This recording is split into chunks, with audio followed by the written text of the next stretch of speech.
এর কাছে কেন এসছো? বলো, কি উদ্দেশ্য,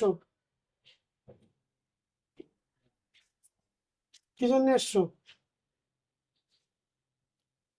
মাদ্রাসা থেকে এর কাছে কেন এসছো?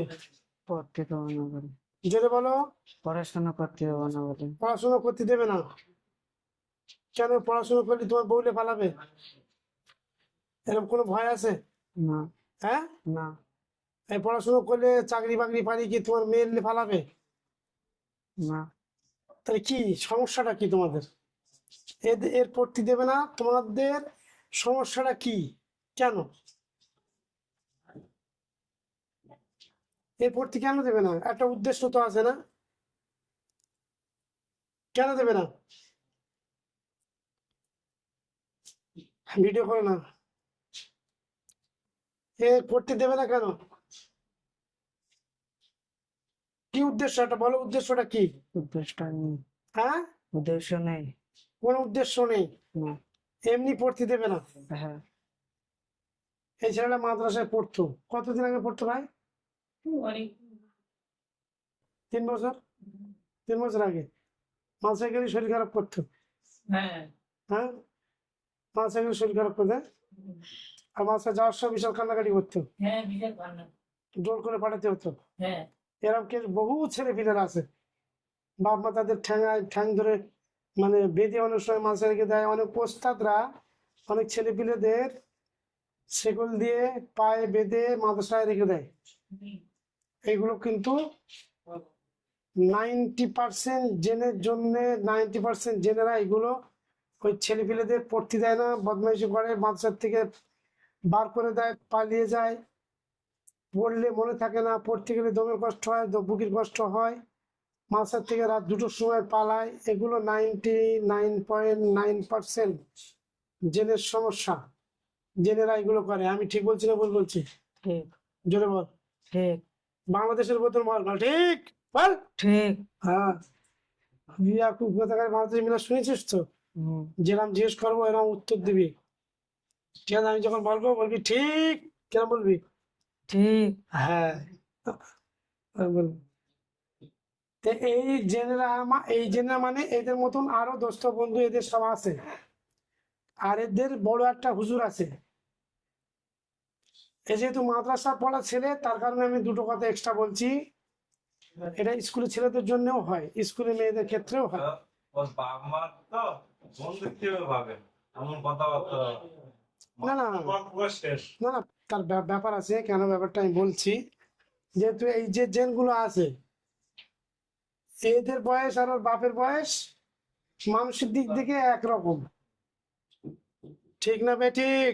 ঠিক। হ্যাঁ, যার কারণে এরা আর কি ওই বন্ধুর মতন আচরণটা করে।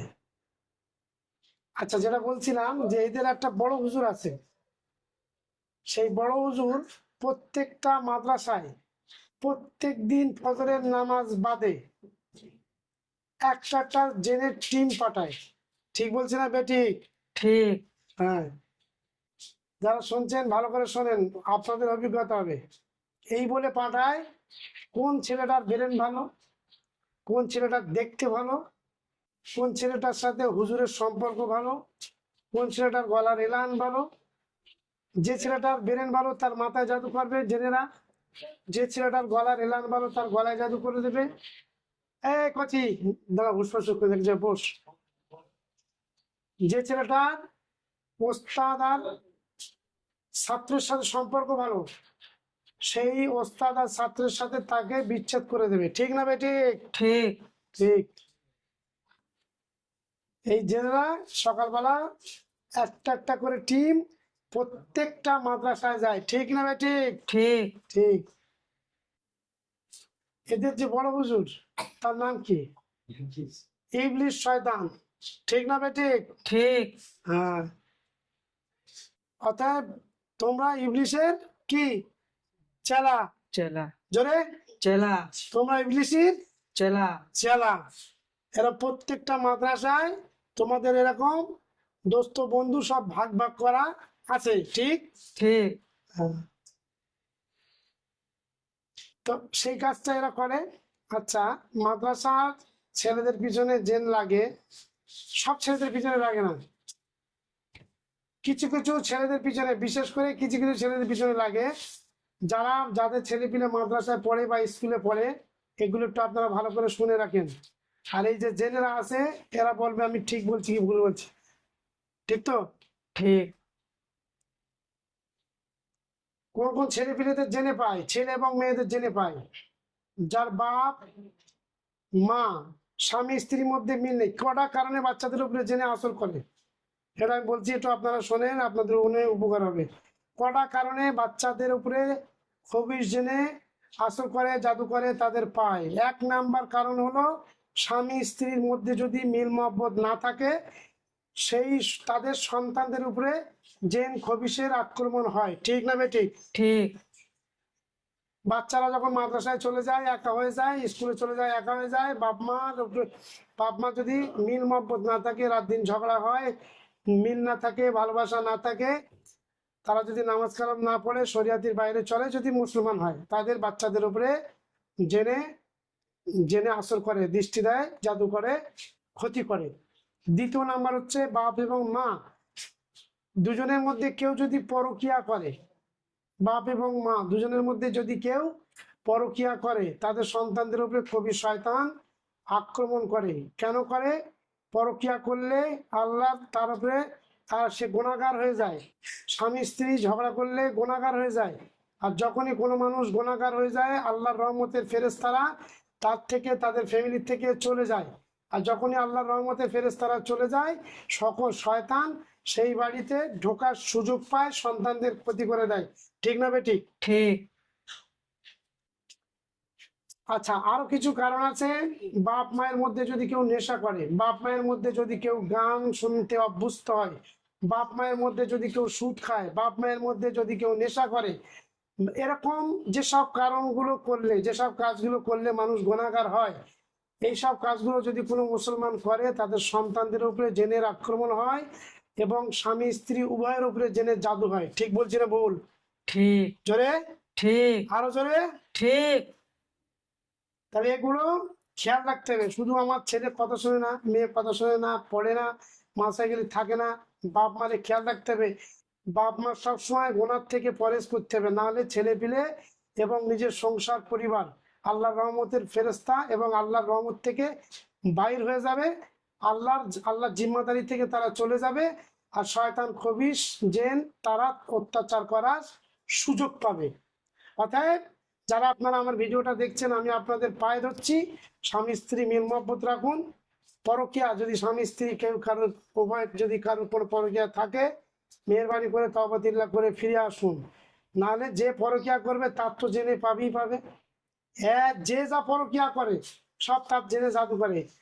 যারা পরকিয়া করে, মানে জেনা ব্যভিচার করে, ভবিষ্যতে খুব বেশি দিন হয় না, তাদের দমের কষ্ট রোগ হয়, কিডনি খারাপ হয়ে যায়, হার্ট অ্যাটাক হয়ে মরে যায়, ব্রেন স্ট্রোক হয়, লিভার ক্যান্সার হয়, ব্লাড ক্যান্সার হয়।